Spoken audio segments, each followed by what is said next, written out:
Welcome to Our Girl Relationships. We talk about the problems people face in their day to day lives. Let's start with the video. Before I got married, I was a single mom trying to make ends meet. My daughter is about 5 years old, and she is the light of my life. She's smart and funny and always kept me on my toes. Being a single mom wasn't easy. I had to work long hours to provide for us, and there were times when I felt like I was barely keeping my head above water. But I loved my daughter more than anything, and I was determined to give her the best life possible. That's when I met my now husband. We met through a mutual friend and we hit it off right away. He was charming and funny, and he seemed to genuinely care about my daughter and me. We started dating and things were great at first. My daughter loved spending time with him, and I loved watching them together. But as our relationship progressed, we started to run into some issues. My daughter wasn't always the easiest child to deal with. She was strong-willed and had a mind of her own, which could be challenging at times. But my boyfriend seemed to have a harder time with her than most people. He would get frustrated with her easily, and he would often criticize her behavior. He didn't seem to understand that she was just a child and that she needed love and patience to grow and thrive. Despite this, we continued dating. I loved my boyfriend and I wanted to believe that things would get better. When we got engaged and started planning our wedding, things settled down. I was so excited to start a new life with him and to finally have the support of a partner. But as our wedding day approached, I started to feel anxious. I knew my in laws were going to be at the wedding and I wasn't sure how they would react to my daughter. I had never met them before, but my husband had warned me that they were traditional and had strong opinions about family and children. On the day of the wedding, my nerves were through the roof. But when I finally met my in-laws, I was surprised by how friendly they were. They welcomed me and my daughter with open arms and seemed genuinely happy to meet us. I was relieved, but also a bit skeptical. I had heard horror stories about in-laws who put on a good front but was secretly judging and criticizing behind the scenes. I didn't want to let my guard down too quickly. But as the weeks and months went on, I started to relax. My in-laws seemed to genuinely care about us, and they would call and check in on us regularly.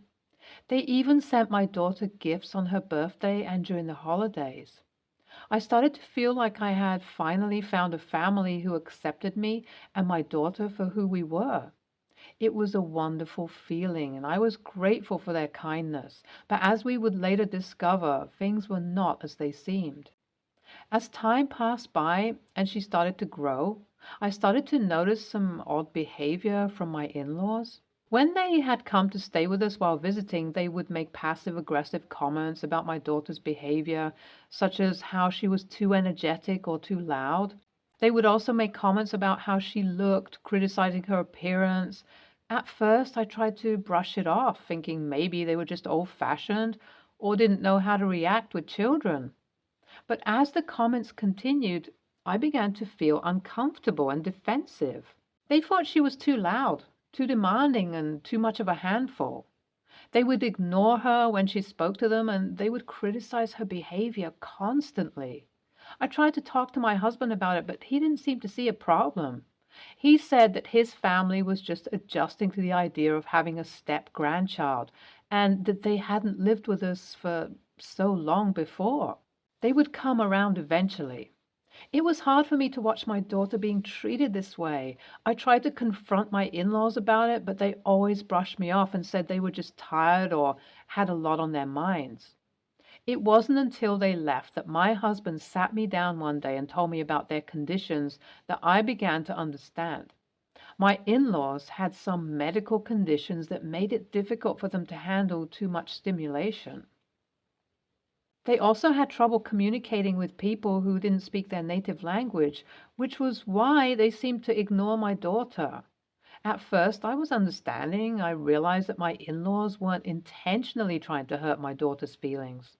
But then I called my mother-in-law to confirm what my husband had told me, and she told me a whole different story. According to her, My in-laws didn't have any medical conditions that could explain their behavior. They just didn't like my daughter, plain and simple. They thought she was spoiled and unruly, and they didn't want her around. My mother-in-law explained that they had certain conditions when it came to family and children. Apparently, they believed that only biological children were real family and that stepchildren were only temporary and not worth investing in emotionally. I was shocked and devastated. I couldn't believe that my in-laws would think this way, let alone say hurtful things about my daughter. I confronted my husband about his lies, and he tried to reassure me, saying that he didn't share his parents' views and that he would always stand by me and our daughter. I asked him why he lied about this in the first place, and he said that he didn't want to hurt my feelings. What the frick? I realized then that I couldn't trust my in-laws or my husband, and that my daughter and I were not safe around them. That's when I realized I had to leave. I couldn't stay with a family that didn't accept my child. I spent the next few days trying to make sense of everything that had happened. The more I thought about it, the angrier and more hurt I became. How could my husband lie to me about something so important? How could he prioritize his parents' feelings over our daughter's well-being? I knew then that I couldn't stay in a family that didn't accept my child. I made the difficult decision to leave my husband and file for divorce. Packing up and leaving was one of the hardest things I've ever done. I had to say goodbye to the life I had built with my husband, the home we had shared, and the future we had planned together. But I knew that I couldn't stay in a situation that was toxic and harmful to my daughter. I packed up our things and made arrangements to stay with a friend until I could find a more permanent solution. It wasn't easy, but I knew that I had to put my daughter's safety and well-being first. Sending my husband the divorce papers was one of the most difficult things I've ever done. I had loved him deeply, and the thought of ending our marriage was heartbreaking, but I knew that it was the right thing to do, for both myself and my daughter. I didn't hear from my husband for several days after I sent the papers. I was anxious and scared, but eventually he called me and we had a long and emotional conversation. He apologized for lying to me about his parents' views and for not standing up for our daughter. He admitted that he had been too afraid to confront his parents and had hoped that the problem would just go away. But he realized now that he had been wrong and that he had hurt our family in the process. I listened to him, but I knew that it was too late. The damage had been done, and I couldn't trust him or his family anymore. I thanked him for his apology, but I told him that I couldn't go back to a situation that was toxic and harmful to my daughter. It was a painful and difficult time. My daughter and I deserved a life where we were loved and accepted for who we were, and I was determined to find that for us no matter what. Update 1. 8 months later. Over the last few months, I have focused on building a new life for myself and my daughter. I found a new place to live, enrolled my daughter in a new school, and started to make new friends. It wasn't easy, but I was determined to create a safe and happy environment for my daughter. I wanted her to grow up knowing that she was loved and valued, no matter what anyone else might say. As the weeks turned into months, I began to feel more and more confident in my decision to leave my husband and his family. I knew that it had been the right choice and that my daughter and I were better off without them in our lives. Despite the challenges, I felt a sense of freedom and empowerment that I had never experienced before. I was no longer living in fear of what my in-laws might say or do, and I was no longer tiptoeing around my husband's lies and excuses. Instead, I was building a new life for myself and my daughter, one where we were free to be ourselves and pursue our dreams. I started taking night classes at a local community college, hoping to earn a degree in social work and help other families like mine. It wasn't easy, but I knew that I was on the right path. I was no longer trapped in a toxic and harmful situation, and I was no longer being held back by the lies and excuses of others. NTA, no one should have to tolerate hate or discrimination, especially towards a child. I don't know which century OP's in-laws are from. Their views are dated AF.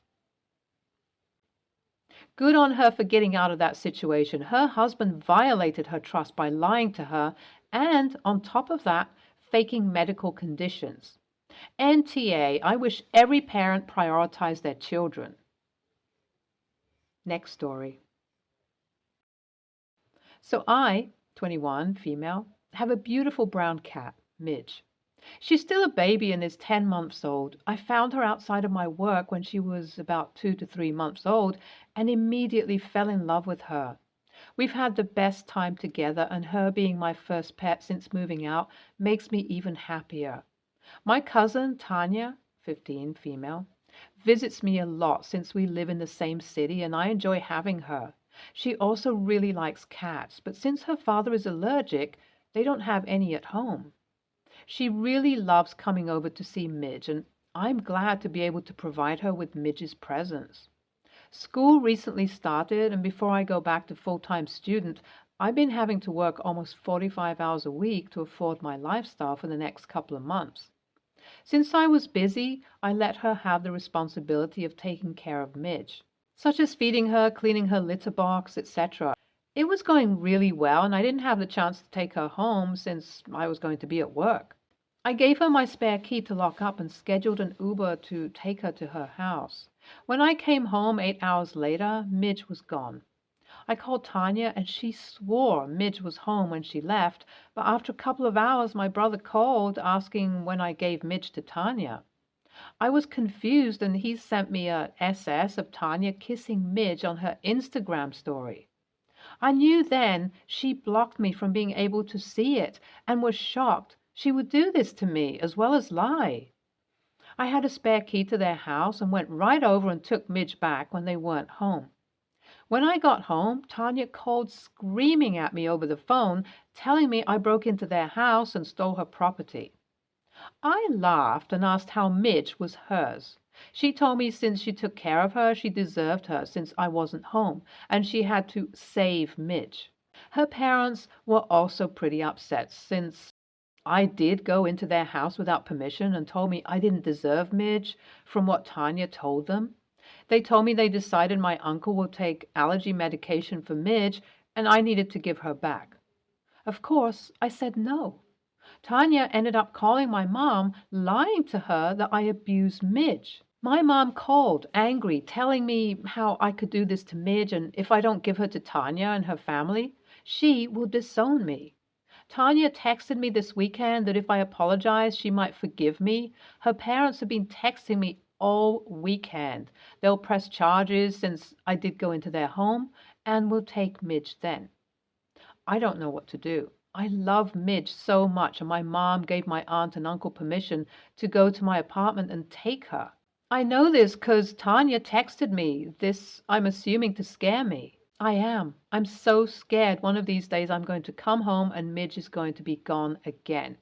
My brother and dad think I'm an a-hole since I did go into their home without permission and acting out without trying to solve it maturely. So, am I the a-hole for stealing my cat? Edit.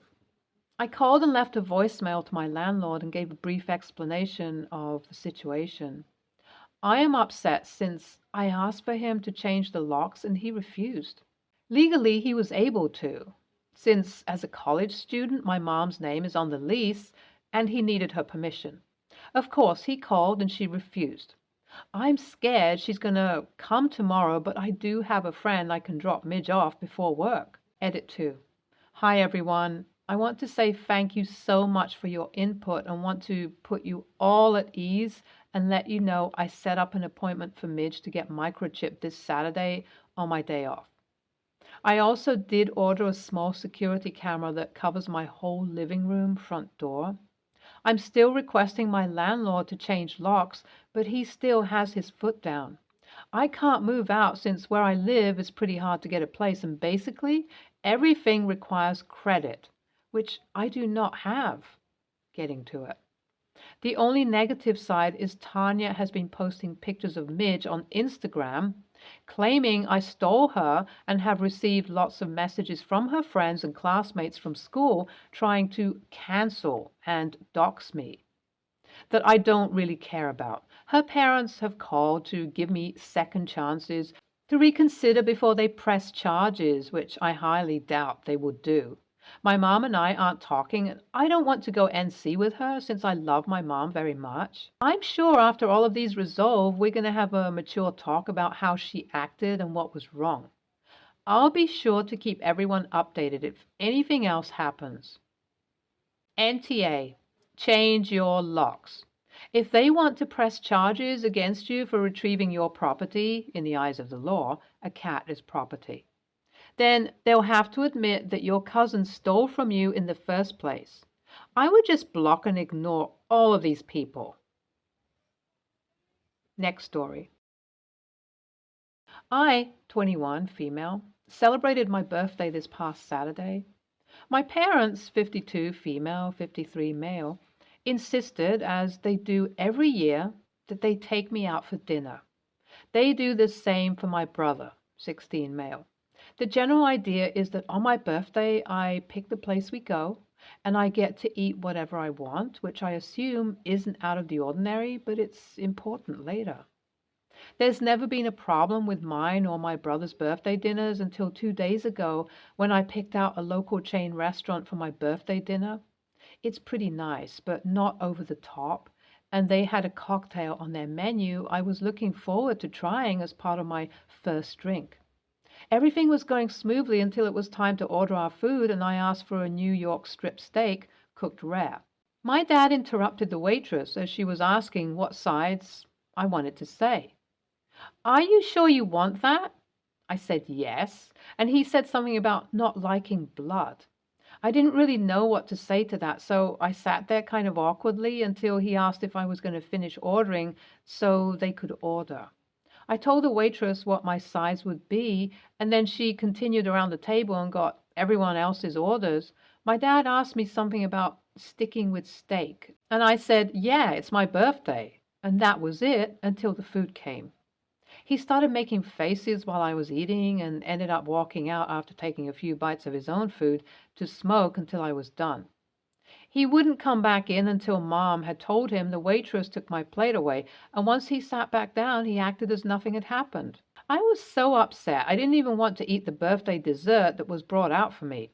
I just gave it to my brother and said I was full.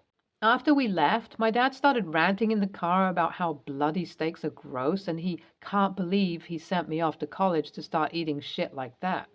Then he started asking if I eat my chicken and pork raw and if I bite straight into eggs fresh out of the fridge. My dad doesn't cook a lot at home, let alone steaks. But when he does, he overcooks most of it. He's never made a steak that I haven't been able to refer to as cremated. I thought it was just a preference, as I have never had anything below medium well in front of him.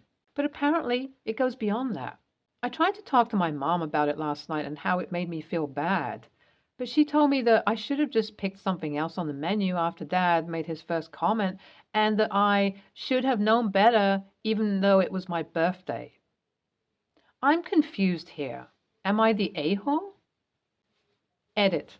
9:13.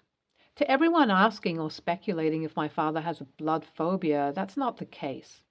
He handles raw meat with no problem. He was there when my brother and I were born, though my mother has mentioned now and then how disgusted he said the whole process was, and he's never had any issues with animal or human blood that I've seen. He hunts as well, so him having a blood issue just doesn't make any sense to me. I've started to wonder if he did it to humiliate me or if he's just one of those people that's so stuck in his ways that seeing his family do something different makes him very reactive. Either way, I'm still very upset about what happened the other night. Even more so now that I've gotten so much insight from others who agree he was being childish and it's nothing wrong with me. NTA, your dad has an unusual phobia or aversion, and it's kind of his responsibility to both disclose and to manage his issue. Vaguely questioning you is not the same thing as disclosure. Instead of dealing with his own issues, he projected negativity onto you and berated you and ruined your birthday. Stay tuned for more stories from our girl relationships.